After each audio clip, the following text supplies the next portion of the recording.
গলে শ্রীলঙ্কার বিপক্ষে ২ ম্যাচের টেস্ট সিরিজের প্রথমটিতে টস জিতে ব্যাটিংয়ের সিদ্ধান্ত নেয় বাংলাদেশ অধিনায়ক নাজমুল হোসেন শান্ত। ইনিংসের শুরুতেই ওপেনার আনামুল হক 0 রানে ফিরেন ড্রেসিং রুমে।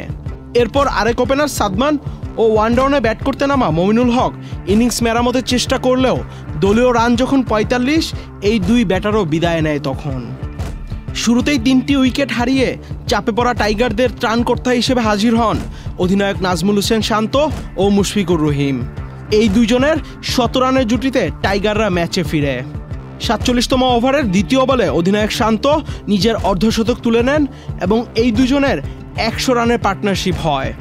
ওই ওভারের পরের বলেই মুশফিকুর রহিমও নিজের অর্ধশতক তুলে নেন। ৫৮ ওভার অর্থাৎ চা বিরতির আগ পর্যন্ত টাইগারদের সংগ্রহ ৩ উইকেটে ১৮২ run. Ahmed Shafi, channel I. Bundle থাকলে প্রতি সেনমানিতে টাকা বাঁচবে। বিকাশ সেনমানি বান্ডেল কিনে জিতুন প্রতি লেনদেনে।